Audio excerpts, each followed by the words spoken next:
The following content is meant purely for educational and informational purposes and should not be relied upon as financial, investment, legal, tax, or any other professional advice. This is the Fundamentals Podcast, where we demystify crypto and help you navigate this ever-evolving internet-native economy.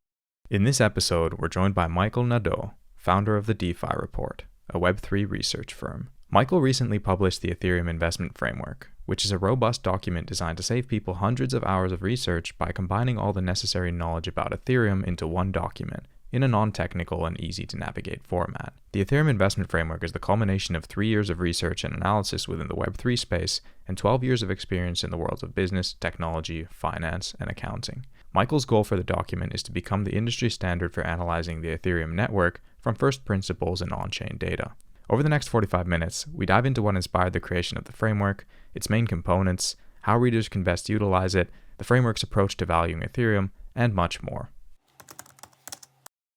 Hello, Michael. Welcome back to the Fundamentals Podcast. It's great to have you on. Awesome to be here, Oscar. Thanks for having me. Yeah, the last time we spoke was about 3 months ago, where we touched base on valuing blockchains, and we got some really great feedback on that episode because these are still topics that I don't think are spoken about enough publicly, and every investor in the space is pretty much building their own frameworks and theses to try to value these different blockchain networks. And it's great that you have been diving even deeper into that topic. I know that you've been working on everything related to valuing these networks for several years probably now, but especially the last few months, you recently put out the Ethereum Investment Framework, which I can pretty confidently say is the most comprehensive and robust valuation framework for any crypto network out there today. So very much paving the path for how we should be looking at these networks from an investment point of view. So big kudos to you. You're doing a great service for the whole industry, honestly, with putting that out there.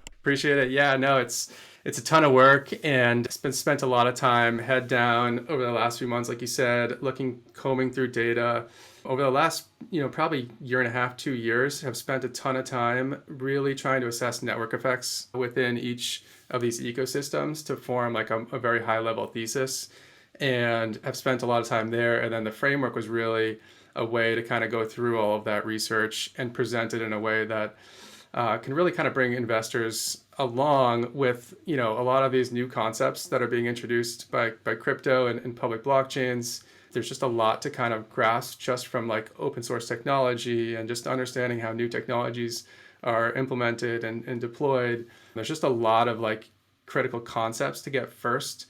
And then we get into on-chain data. How do you assess network effects? How do you think through how value is kind of moving through the tech stack? So that was kind of the goal of the report, and it's great to get feedback from the community as well. So yeah, definitely. We need frameworks. Frameworks are one of the most important ways for investors to make it easier for investors to start entering the space and for people to really start understanding this new asset class, because so many parts of it we haven't seen before anywhere else. So the perspective that you bring with this report is so incredibly valuable. And what I want to do in this session, because the report itself is over 100 pages of packed alpha, and we won't be able to dive into all of the details around it. What I would love to do is get you to walk us through what inspired you to create the framework, what is the actual content of it, how do you approach valuing Ethereum, and how someone looking to benefit from this report should approach utilizing it. So to get right to it, it would be great if you can speak about what inspired you initially to create the Ethereum Investment Framework. Yeah, great question.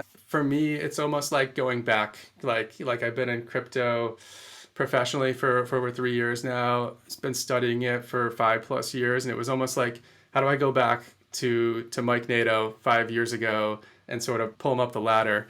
And so, as I mentioned, like crypto is new. There's all these new concepts related to public blockchains, crypto assets. The business models are different. The data is different. The KPIs, benchmarks. These are all new concepts. And then you layer on top of that the perception of crypto in the market, the sort of conflicting views that you get from traditional investors, crypto natives, and there's just a lot of noise in the space. So my strategy has always been just to anchor to data and then tell the story through data and through these core concepts. So that was really kind of what inspired it. It's designed to save people time, right? That's really the goal of this, is to help somebody understand all the core concepts, all of the data. How do you start to think through a framework for how you would evaluate and value an ecosystem like Ethereum? There's obviously lots of interest in crypto, and to get the necessary skills, data, analysis, a lot of the firms that I talk to have to hire an analyst plus a data scientist. And so I'm trying to kind of combine those two things into one report and just kind of get people from 0 to 1 as fast as possible. Yeah, 100%. And also kind of abstracting the technicality that is related to a lot of the operations of blockchains, which lowers the threshold so much for people coming from, say, traditional finance to getting into understanding what's going on. So that is great. And before we dive in deeper, I just quickly want to mention to everyone listening that the link to this report is in the show notes, and you can download it for free. And it could be pretty valuable to kind of open it up on whatever device you are on and eye through it while we walk through it at a high level with Michael here during the session. And then afterwards, kind of dive deeper into the details. Now, at a high level, how would you describe the main components or pillars of this investment framework? Yeah, so at a high level, I would say like the first thing that we try to talk through is like what is the business model, right? What is the business model of Ethereum, and then what problems does it solve in the world? So we kind of walk through core value proposition. What is that? Why is that important? And then we get into these critical sort of investment concepts, things like network effects, things like Moore's law, things like sort of how the development of Ethereum is mirroring the development of the internet in many ways. And we go through this in a very non-technical way. So we use lots of analogies and ways that like a traditional investor can sort of grasp a lot of these concepts. And then from there, we establish, okay, this thing has lots of network effects. What does that start to look like in terms of these flywheels that come off the sort of foundation of network effects? And then, there's a tech stack here, right? So there's value that accrues through different layers of the tech stack. As the ecosystem matures, the way that value is accruing through the tech stack is also changing.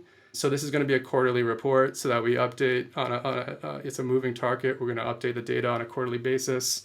There's obviously new technology developments that are constantly happening within the Ethereum ecosystem. So we're covering all of that. And then we use data to compare Ethereum to other networks as well to sort of show how you could get a relative valuation as well. But those are some of the core concepts. We talk about risk. We talk about drivers of adoption over the years, some of the challenges with regulation and things like that as well. But it's really just a high level view of everything an investor would need to know to kind of walk through the entire ecosystem.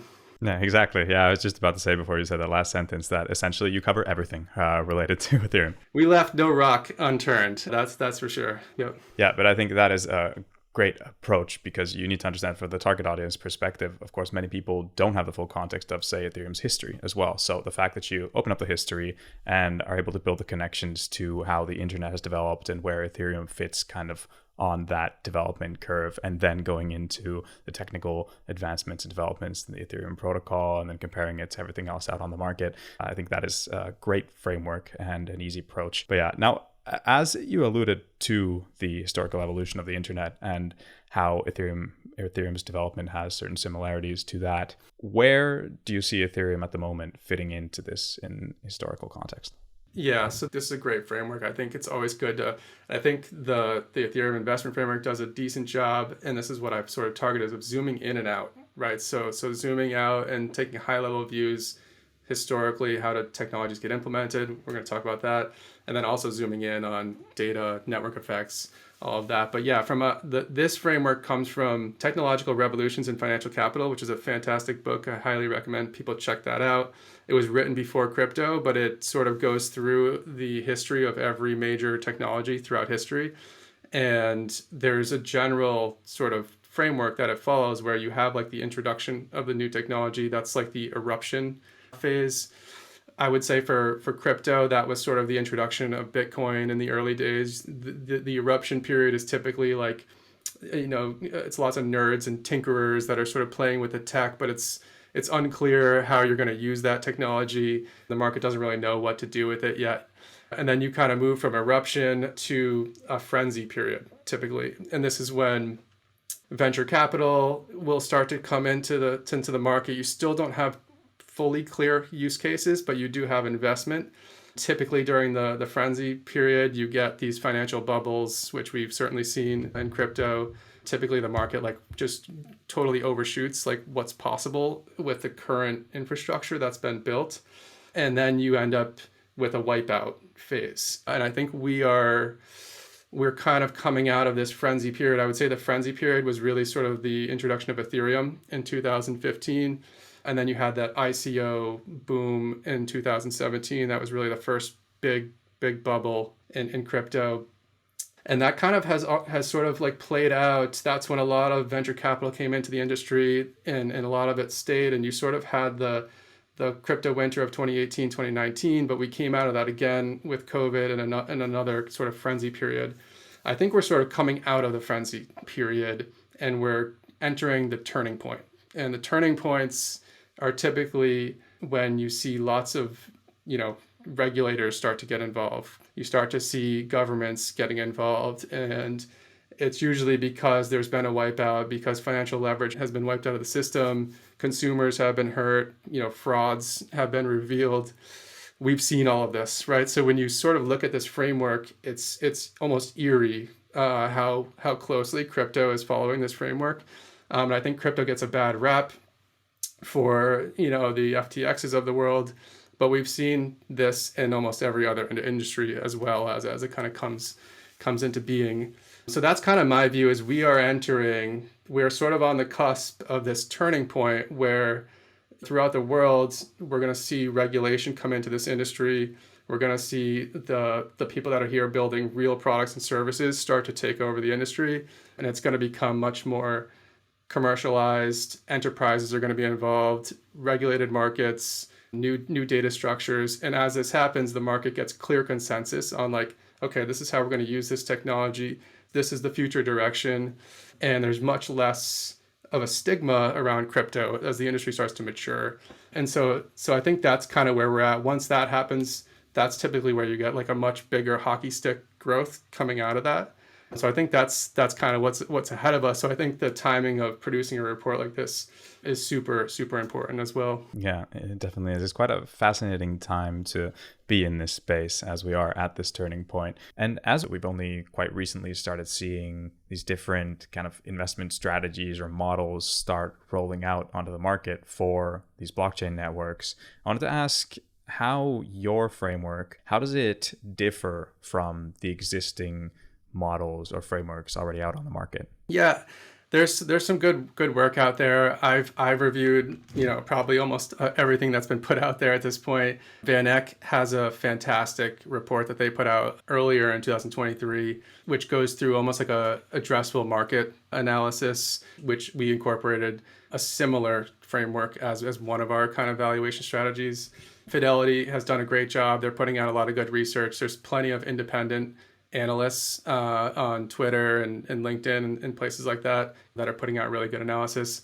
I think the framework is slightly different in that it sort of takes you through the history of open source technology. It takes you through all these critical concepts that are just fundamentally different with crypto when compared to how you would potentially analyze a traditional company. And so I think we focused on those core concepts first, and then we get into the new sort of KPIs, benchmarks, metrics, all the data that we source from Token Terminal. We go into that, and that's kind of probably what separates it. I think we also have taken this approach of like, there is no consensus on how to value Ethereum. So we propose multiple frameworks, multiple valuation methodologies, and try to see, does the price target sort of align across a number of different ways to look at it? And so that's another angle that we took to sort of differentiate. But I think it's just really, really comprehensive. We try to write it in a very non-technical way as well, so that really anybody, you don't have to be an MBA from Harvard to kind of understand this. Yeah, exactly how it should be. It needs to be a very cohesive approach, taking into account all of the different metrics and data points that are possible. And it was great that we at Token Terminal got the privilege to be able to power your data needs for this report. And speaking about data, could you quickly mention what types of data were the most central for your framework and why you chose those data points? Yeah, 100%. So first of all, Token Terminal has been like my number one data provider kind of from the start. So it was kind of a natural fit for you guys to power the data for the Ethereum Investment Framework. But I just like the way that Token Terminal presents data. And I think you guys are creating some of the best, almost like accounting standards for the industry. And so for someone like me that's just trying to deeply understand like which ecosystems to start with have really strong network effects. And so you can get all this information through Token Terminal in very easy to navigate dashboards where I can see what's happening with developers. I can see what's happening with smart contract development. I can see what's happening with daily active users, with transactions. I can see how the ecosystem is starting to scale out with layer twos and the activity that's sort of being built on top.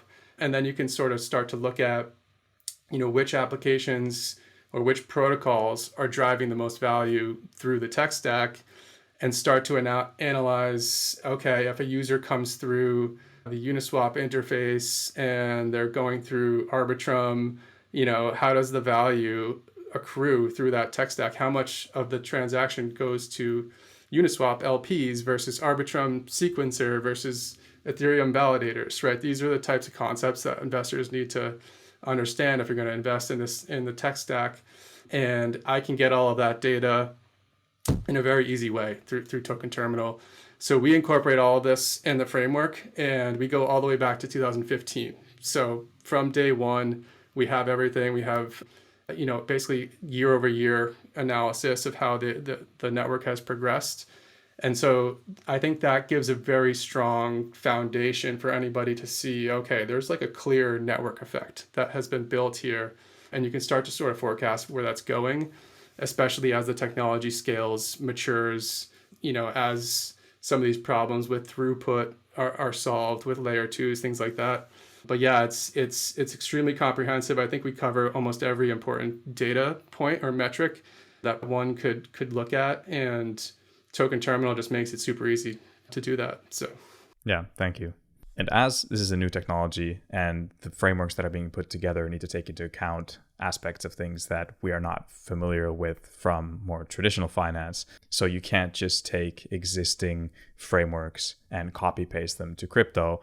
But at the same time, when you're creating new frameworks, you rarely need to reinvent the wheel entirely. So in your approach, have there been any particular economic or financial theories that have influenced the framework that you put together or that you've been able to use as inspiration or at least copy some aspects of? Yeah, it's a great question. When I was in college, I was probably like many people, I learned investing through Warren Buffett, Charlie Munger, a lot of the books that those guys put out. Obviously, they're not friendly to crypto, but they're, the framework for investing for me has always been through fundamental analysis, cash flow analysis, looking for moats, looking for, these core concepts do not change for me when you look at crypto. So the analysis is looking at cash flows, right? That's what we're anchoring to at the end of the day.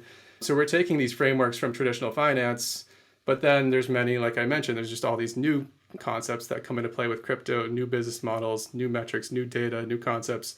So I think it's a combination of both, which I think is interesting. You have like these new sort of things in crypto, like Ethereum burns tokens, and that looks like a stock buyback.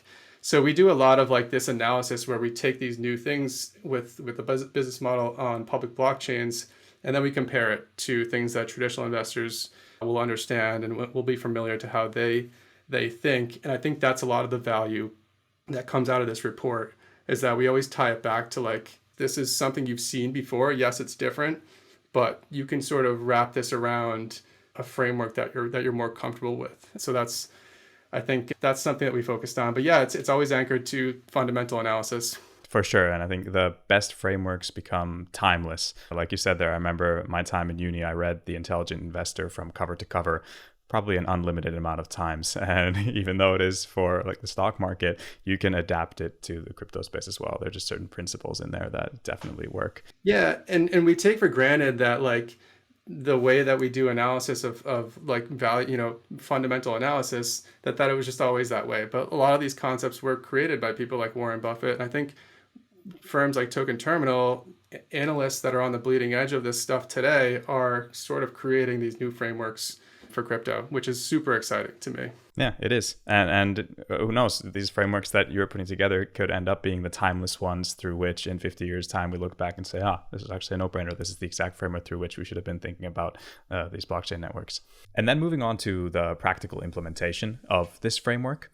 For someone that's looking to utilize the Ethereum Investment Framework, how would you recommend they approach it? Yeah, good question. It's a PDF document, but it has all these links. So it's almost an interactive document where all of the sections, the entire table of contents is clickable. Then you can click from every page and go back to the table of contents. There's a glossary of terms at the end of the document as well. And we highlight those terms throughout the document. If it's a term you haven't come across before you click it, you go right to the definition, easily navigate back. So it's kind of like this interactive document, and it's designed that way. But yeah, it's 100+ pages, so it's not something you're going to sit down and just kind of go through all of that at once. So it is designed to be sort of left open. Each section or each chapter can sort of be, read on its own and kind of come back to. It's designed to be something where it's open, you read through it, maybe you look at some data to sort of understand it a little bit better. You come back to it, and these concepts will start to slowly kind of seep into how you think through how value is accruing and how to kind of develop a fundamental framework for this stuff. But yeah, it's comprehensive, but each section sort of stands on its own and it's designed to stand the test of time. Yeah. And would you say, are there any specific sections or concepts that someone should like focus on first? Yeah, I think we tried to make it flow in the direction of these are the important concepts first. Like this is the fundamental breakthrough in computer science that you should know about, and this is why this stuff really matters. This is how the internet works today. These are sort of this new. I talk a lot about like digital property rights and this concept of like a global accounting ledger. And I think these are really important concepts. They're very abstract concepts to understand, but we can kind of compare the way that the internet works today to what public blockchains are introducing, and then what that potentially means for finance and some of these other applications. So those are really important, just fundamental, just ideas to anchor yourself to so that okay, this is like a breakthrough in computer science. And then the rest of it is fundamental analysis using on-chain data to assess network effects, to assess value accrual, cash flows, users, all of those things. So it sort of flows in that direction. But I think you really need to sort of anchor yourself to the value proposition and like the fundamental breakthrough in computer science first. And then next, it would be great if we could kind of walk through the framework's approach to actually valuing Ethereum. And I know in this question, we're trying to cover kind of 50 pages of content in one. So for what's relevant for the scope of this session, it would maybe be great if you, at a very high level, walk through the different perspectives and angles through which you approach valuing ETH. Yeah, we came at it from a few different angles. Typically when you're trying to sort of forecast and provide a valuation on a capital asset, you're going to forecast what the potential cash flows are, use some assumptions to get there, apply a discount rate and get to like a discounted cash flow analysis, net present value. We do have this analysis in the Ethereum Investment Framework. So we looked at all of the revenues since EIP 1559 as one analysis, daily revenues, and we sort of forecast that out with some assumptions, apply a discount rate, get to a present value. So that's one sort of very, very traditional type framework that you could apply.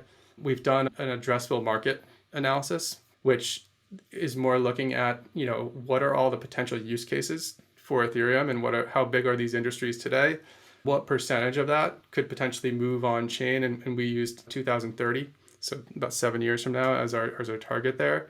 We apply a percentage on chain for every industry. We look at the revenues, we apply a take rate for Ethereum, And we get to, again, that's another sort of discount cash flow analysis. We apply discount rates there. So that's sort of the two like sort of DCF analysis approaches. And I'll just pause and just say that like, doing a total addressable market analysis on something like Ethereum is very useful, but we don't take this approach that like this is when you introduce a new technology into the world, like it's very difficult to forecast, what's the addressable market for that. It could be much larger than we're even potentially identifying, but it's still useful to go through that exercise. And it's a lot of work to go through all of these industries, forecast growth rates of every industry, and then potentially what percentage of that moves on chain, and then, who captures the revenue of that. But it's still useful. It's a useful exercise regardless. The third sort of methodology that we take is this like idea of gross domestic product. And this is taking a little bit of a different approach where we look at Ethereum as, base layer infrastructure, almost as if you would look at like a country, and then you have ETH, the currency on top of that. But you have all of these applications in this economy that is leveraging the infrastructure of Ethereum. And so Token Terminal does a great job of presenting a lot of data by sector. And so we look at this data and we say, okay, this is the gross domestic product that was produced by the Ethereum ecosystem. And that's another way to do more of a relative valuation against another L1 to sort of assess the strength of that ecosystem. This is almost like how you would compare currencies, right? This is almost a little bit of a different angle, a different approach, where the value of the dollar versus the euro could be looked at as the strength of the United States economy in some ways. And so that's a slightly different approach. Within that analysis, we look at, what is the fundamental demand for Ethereum? And we're comparing that similarly to what is the fundamental demand for the US dollar, right? Why is there a constant bid on the US dollar? And we look at like the petrodollar market and the fact that, throughout the world, if you want to access oil through OPEC nations, you need to acquire dollars first. And that creates a constant bid on the dollar. This concept is somewhat similar to Ethereum, which is sort of digital oil. But if you want to access that digital oil, access services within the Ethereum network, you need to convert your local currency to Ethereum to do so. So there's a sort of constant bid there. So we look at that analysis as sort of the third element that goes into this. We also look at cycles, right? Crypto moves in cycles. We look at a lot of the KPIs, metrics, and the growth of the fundamental innovation on chain. And then we sort of map that to the price action that we've seen in prior cycles to get to like a potential valuation in the next cycle. And then we look at just like a very high level approach, looking at, okay, the entire crypto market cap got to, $3 trillion in the last cycle in 2021. We're looking at and saying, okay, what's the potential, looking back at where it was in 2017 and prior, what's a target sort of for where that could potentially get to in the next cycle? And then we look at, okay, what percentage of that will likely be Bitcoin and Ethereum? How much is potentially Bitcoin? How much is some of these other layer ones? And we back into a price per token that way as well. So there's really like 5 different approaches that we take. Again, we're not saying this is the best way to do it. We're just trying to give everybody the frameworks to think through this and then make their own decision with what we present there. But a lot of work, a lot of analysis, a lot of number crunching obviously went into those frameworks. Yeah, definitely. And it is such valuable work. And all of these frameworks, the numbers that you have crunched there, you update them quarterly, right? Yes. Yeah. So these are getting updated quarterly. Like I said, this is all a moving target. So the Ethereum Investment Framework is going to be updated. All the new technology developments, all the new data, as well as these valuation targets. That is also so valuable to be able to kind of look back and see how things have developed, because as a new technology, things move so fast. So you can pretty quickly also start pinpointing which of these kind of valuation frameworks end up looking like the most accurate ones and which ones end up suiting the network best and how things play out. And as you're putting these frameworks together for an asset that does not have the abundance of research or frameworks out there that a more traditional asset would already have, you definitely run into some challenges when researching, because you can't always rely on the fact that someone else has already bumped into this problem and solved it and you can just Google it and find a solution. It is quite likely still today that no one has written about it, made a research report about it, spoke about it anywhere. So you are somewhat on your own. So there are definitely some challenges that come with that when you are trying to put together these frameworks. So what would you say are the biggest kind of learnings or aha moments that you have had when going through this process? It's a great question. And, I think a lot of the aha moments for me are my approach with how I do analysis and how I look at things is I'm always trying to get as much feedback as possible from the market. I write a lot on LinkedIn and things like this because I want people to poke holes in what I'm doing so that I can get smarter and get better. And what I have found is like, even the deepest skeptics of crypto have a hard time. They'll sort of poke holes in this, and I've had a little bit of that. But there's almost like I think I've gotten to a point where it's really hard to do that, which is sort of like the goal is like to get to just take all the feedback and present things in a way that people would just say, okay, that's interesting, right? Like even if you are extremely skeptical of crypto and public blockchains, you would look at the framework and say, this is interesting, right? Like there's obviously something here. And that's kind of that's somewhat the goal of what I'm going for. I think, there are certainly dead ends that you run into as you're doing a lot of this analysis. There's this is a great book, Ethereum for Business, that I was reading this as I kind of went through the Q3 update. And that's written by Paul Brody from Ernst & Young. And he kind of goes through a lot of the interesting sort of enterprise stuff that they're working on with like pretty big clients that you probably don't hear so much about on crypto Twitter and sort of lots of the different podcasts and kind of media outlets. It's a little bit more behind the scenes. And so there were a lot of learnings from that book that also went into the Ethereum Investment Framework and some of these enterprise use cases for Ethereum. Ernst & Young is 100% committed to the Ethereum network. They've built a layer 2 that's focused on privacy so that enterprises can sort of onboard there. So that's been kind of an interesting insight. And then like the other thing that I really challenge myself on is really making sure that you have all these private blockchains that have been out there. They've been out there since probably going back to 2017, 2018 period, and really trying to figure out like, is it possible that there's two like parallel systems and you have like private blockchains and public blockchains? And like my thesis is that no, like that's not actually how this is going to play out. Like everything that's on private blockchains will eventually port over to public blockchains, and there's probably lots of people that are sort of offsides on that.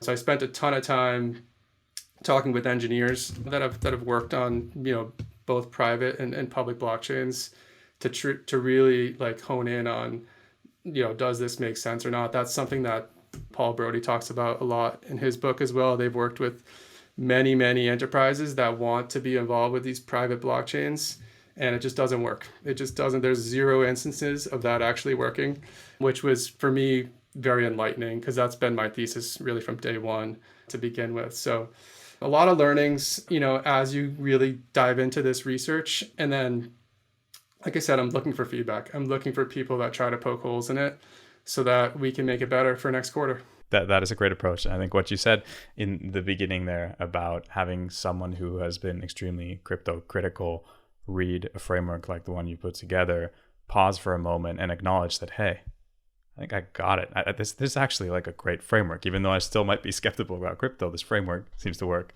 That's rewarding. That's a win. That's a huge win if I can get that. Exactly. Yeah, it is. Now, as you mentioned, feedback is incredibly important when you're developing something new like this. Have you to date received any notable criticism or feedback about the framework that you'd be able to share? I really haven't. So it's largely been like super positive. Like I've shared this with, I have a lot of contacts in some of the large asset management firms, like in the Boston area. Shared it broadly with like the RIA community, people that are trying to educate others about crypto, public blockchains. So I think this is a tool. There's a lot of people that are incentivized to find the best ways to talk about Ethereum, crypto, public blockchains. I think there's a lot of value that they get in reading through this and then incorporating the way that we talk about things with how they talk to their clients as well. So the feedback has been probably too positive. I would like it to be. I would like to get some more negative feedback because that's how you get better.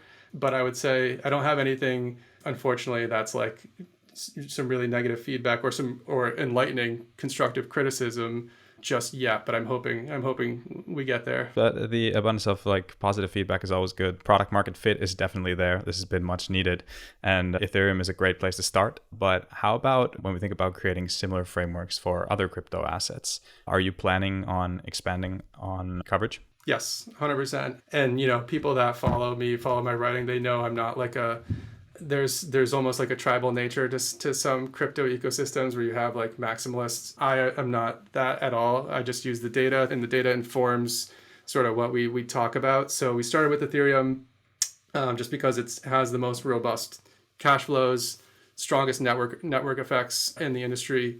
But there are certainly other, and we make a strong case for why we believe Ethereum will be around for a very long time, but we don't have this view that it's the only blockchain or that it's a winner-take-all type situation. So yes, we have been following Solana and ecosystem developments there, Cosmos, some of these other layer ones. We'll probably do one for Bitcoin as well at some point.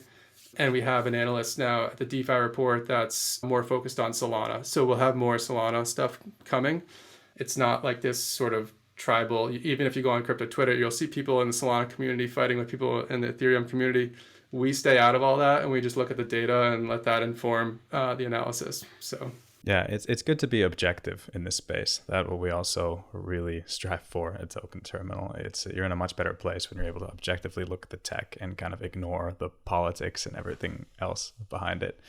And I guess that a lot of these concepts that you introduce in this framework as well you'll be able to kind of utilize them in frameworks for other crypto assets, but then at the same time, they all have very different economics behind them. So they do need to be tweaked quite a bit. Yeah, I think if we do other networks, they'll be smaller. They're not going to be 100 pages. We go through a lot of like the big concepts in the Ethereum one that I think people will understand, but we won't repeat a lot of that. So it'll be more focused on what's different about those networks. And then I think also just shorter sort of investment memo style reports like we do through the DeFi report. We'll have more of those coming as well. That's great. Now back to like Ethereum research and insights. What's next for you in the realm of that?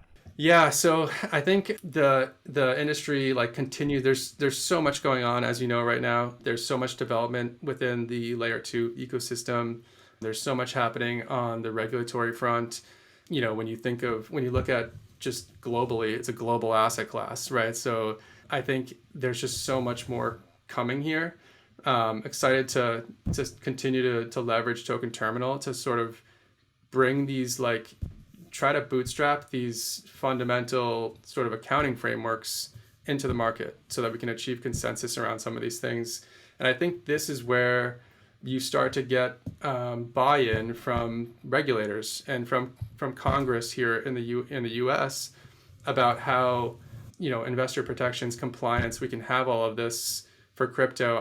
I have the belief that platforms like Token Terminal actually make crypto more transparent and protect investors in ways that you don't even see in traditional private markets. I think there's more transparency here, and as the industry matures and as these new frameworks and regulations come out of Congress, I believe that something like Token Terminal serves as almost like a Yahoo Finance or an Edgar database for crypto, where these new products will launch. They will list with Token Terminal. Investors will have all of the necessary data. They'll understand the business models. There will be probably audits of these things. You'll have financial statements. And this is a continuous financial statement. You're not waiting till the end of the quarter to access this data. So that, to me, is the future of crypto. And that's why I'm super excited to be able to put these frameworks together, use Token Terminal to analyze a lot of this data, and be part of sort of helping this industry achieve that kind of more mature status. I tend to agree with everything that you just said there. Very well put. Now, on the DeFi report, you wrote that as an output of the work that you put into putting together this framework, you've concluded that Ethereum will grow into a global monopoly over the next decade. Now, could you maybe elaborate a bit on that? Where do you see Ethereum in the next 5 to 10 years and how you see the investment landscape changing? Yeah, so I think it's important to, this is really more, and we talk about a lot of these concepts early on in the Ethereum Investment Framework of why network technologies tend to sort of mature into monopolies. And so when you look at Ethereum and you assess the network effects that are occurring there, and I think a mistake that a lot of people make is they'll say, well, Ethereum is slow, or there's some flaw with Ethereum, and that's just going to be disrupted by another faster blockchain with more throughput. And throughout history, this is the best product almost never wins. It's really the one that has the network effects, that has the good enough technology. And then because there's such a flywheel of a network effect around that, you're sort of betting against human ingenuity if you think these problems won't get solved. And that's sort of my thesis, is that the network effects are so strong that you just have this global hive mind of talent that comes in and looks at all the problems and says, okay, these are menu items of things to solve for me to make my mark in the world. And that's where you get the layer twos and you get all of this development. So that's sort of the thesis, is that's how this is going to play out. That becomes a global monopoly, similar to, the way the internet works. Like Ethereum is an open, permissionless system. The internet is an open, permissionless, decentralized system. And the internet has this constant flywheel of innovation. And it's because it's permissionless. You don't have to ask for permission to build an application, to launch a website, to do all these things on the internet. And that concept applies to Ethereum as well. And so you could see that this is something that's going to be a continuous evolution, continuous innovation, and it can't be stopped. And so you can sort of map that forward and say, this looks like it's probably going to be a global monopoly, and it's probably going to grow in a similar way to how the internet grew out over time. Did that answer the question there? Yeah, I think you did a pretty good job at answering that question, because it is, and I wanted to address that because it is, of course, a big statement that putting together a report like this, the output is that Ethereum will go into a global monopoly. That is massive, but and I do tend to agree that power laws will come into fruition in the blockchain space, and Ethereum is in a very good position to kind of be the winner there. Yeah, and again, that is the conclusion of the Ethereum Investment Framework. At the same time, we don't have this view that it's the only blockchain. We think there's probably 3 to 5 major layer ones, and then potentially a longer tail of maybe slightly less important ones. And even with Ethereum becoming the global monopoly, as we stated, the Ethereum Investment Framework is really designed to say, okay, how does value accrue through there? Because just because Ethereum is the global sort of monopoly, that doesn't mean that all the value accrues to ETH, the asset. It could accrue, and that's a lot of the exercise and the value that we're trying to create by putting these frameworks out there. And I think that's also the most important question, because if you think about the fact that 10 years from now, we'll have just a few giants, few monopolies, we would have just replicated the situation in Web 2, where we have a few big tech giants or monopolies, but the core difference will be how value accrues through that stack and what the different stakeholders are involved. So there's a lot of work to do in better understanding that. Yes, 100%. Yes. And I when I say monopoly too, I think people get it sort of strikes an emotional chord sometimes, because when you think of monopoly, you do think of Google, Facebook, these closed monopolies, whereas Ethereum is permissionless, just like the internet. And so the internet, I view the internet as sort of a monopoly. Nobody really thinks of it that way because it's open, it's permissionless, and nobody's sort of blocked out from that. And so I view Ethereum in the same way. So yes, it's a monopoly, but it's not it's not like a threat to anything, because it's permissionless. Anybody can access it, audit the data, build a business on top of it. And as long as it remains credibly neutral like that, then I think it can be a monopoly that isn't necessarily a threat to anything. Yeah. The internet is a protocol that just happens to lack a value capture mechanism. Now we have Ethereum, which has a built-in value capture mechanism. So there we go. That summarizes the framework perfectly right there. Very good. That's a perfect note to end on. And I mean, we managed to cover 105 pages in under 50 minutes. So thank you so much, Michael. You really do always know what you're talking about. Thank you for kind of putting these into layman's terms. It makes it easier for people to approach this topic. And the fact that the report is out there for free, downloadable to anyone who's interested, is also incredible. So thank you for the work you put into this and what you're doing to push the industry forward. Yeah, thanks for having me on. Thanks for asking awesome questions. Always fun to chat with you. For anybody watching, if you Google the DeFi report, the Ethereum Investment Framework, maybe we'll put a link in the show notes. Should be able to find it. I'm super excited that we were able to make it free this quarter. So it's free. It's just, and it's available out there. The Ethereum Investment Framework, Michael Nadeau. If you Google that, you should be able to find it. Definitely. And we will speak again soon. I'm looking forward to having you on this pod more frequently going forward. Likewise, Oscari. All right, man. Take care.